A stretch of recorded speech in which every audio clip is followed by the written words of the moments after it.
Deborah Atkinson with Flipping 50. You're listening to the Flipping 50 podcast, where I address your top struggles and concerns and really hope to inspire you. I share what to eat, how to move, and how to change your mindset so that you can have the energy and vitality you want, need, and deserve in this second and better half. And today I'm answering a question from a Flipping 50 insider that came from Joy, who asks about any difference between post-menopause fitness and menopause fitness recommendations. Here's what she wrote. I've been following Flipping 50 for some time. I enjoy it. One question. Do the same rules apply to postmenopause 66, she puts in parentheses, as to menopause? So, Joy, thanks so much for your question. The easy, short answer is yes, they do. But I'm going to elaborate just a little bit here in this short Q&A episode. Menopause fitness rules, and I prefer formula, as in the After 50 fitness formula. Rules just sounds a little harsh.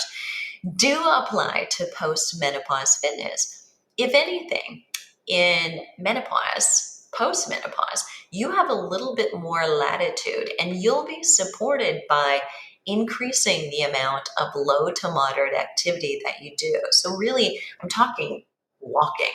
And I'm talking walking, just going for walks to move more, not based on getting your heart rate up or getting breathless or going a certain duration or going a certain distance. Just move more. You will be helped and move the needle potentially on the scale and body composition by doing that, more so than during perimenopause, where it can backfire on you. More about that, but back to postmenopause. You have a greater need postmenopause and increased urgency for high intensity interval training. So I'm not discounting that. When I say more low to moderate exercise, I don't mean replace your high intensity interval training. And I also mean reaching muscle fatigue and consuming adequate protein. You cannot skip that. You cannot think that if you're doing those things. And last but not least, sleep will become an integral part of that. So if you're struggling with sleep after menopause, now's the time to prioritize that.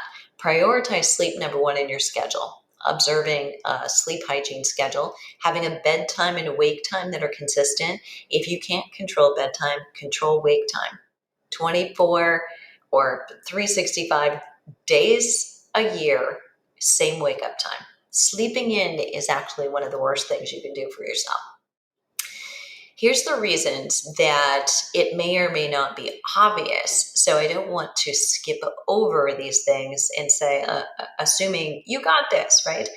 The greatest volatility in hormones is going to occur during perimenopause for the majority of women. Now, there are some, and you may be listening and say, yes, that's me, that you got through perimenopause. You hit that point when that's 12 months from your last period, no problem. And then post-menopause is when you started experiencing problems. That's not the way most experience it, but it might have been true in your case. There's no right or wrong, and every ride is slightly different. So that greatest volatility, however, the up and down, the trending downward, but yet estrogen goes up and down during the years of perimenopause.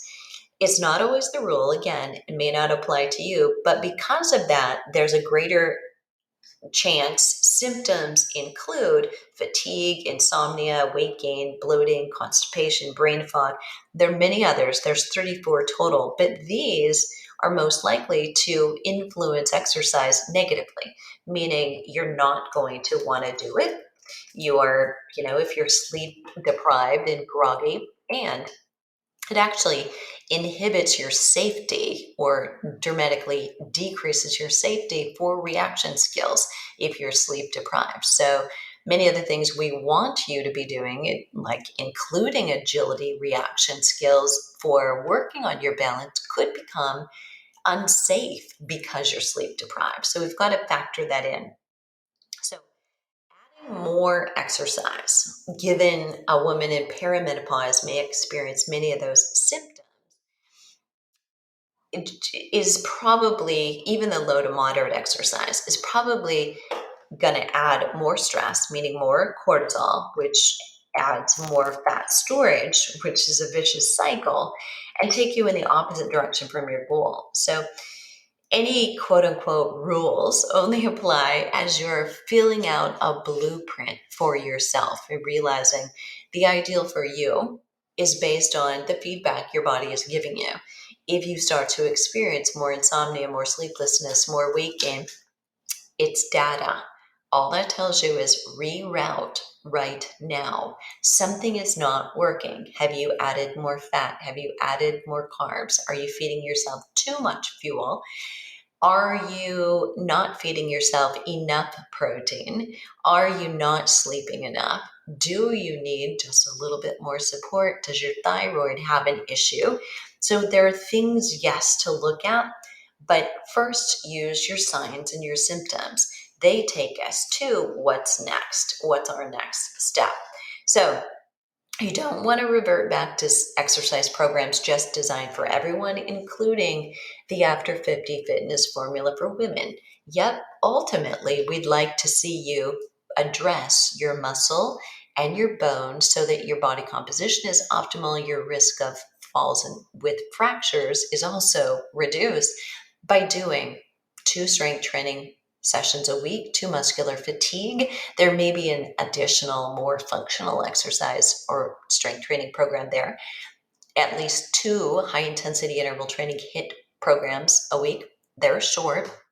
And then filling in with low to moderate exercise in the form of walking and just movement and mobility exercises to maintain your flexibility or range of motion. Those things are all important. You have never needed exercise intensity more in your life than right now.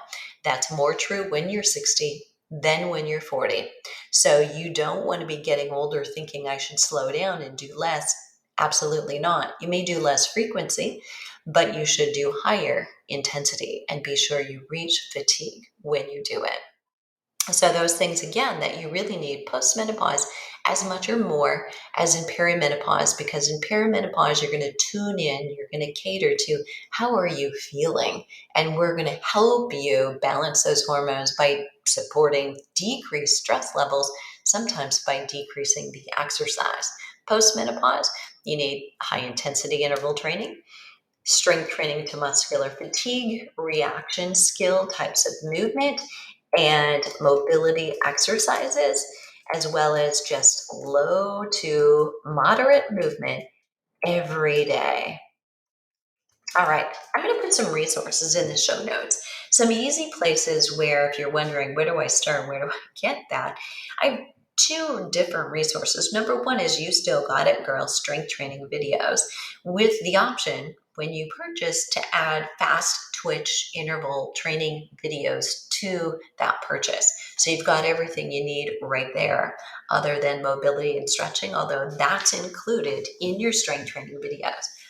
Then there's Muscles in Minutes, which are literally shorter snippets of, here's a quick full body workout that you can do in 10 minutes. Here's an upper body and a lower body you could put together for a longer full body workout depending on your time.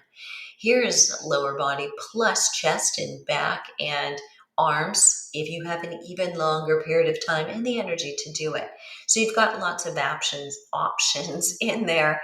And you also have the ability to add boxing videos and mobility videos in an add-on to that purchase. The boxing and mobility videos are not available as a standalone, by the way. So for being a podcast listener, you can use this code for a limited time or use it to share with a friend for 15% off either of these options. Every once in a while, we put special codes in for our listeners. This is your lucky day. All right, that code will be 15 podcast. And you can find the show notes just to remind you at flipping50.com/post-menopause fitness. What are you waiting for? Let's start flipping 50 today.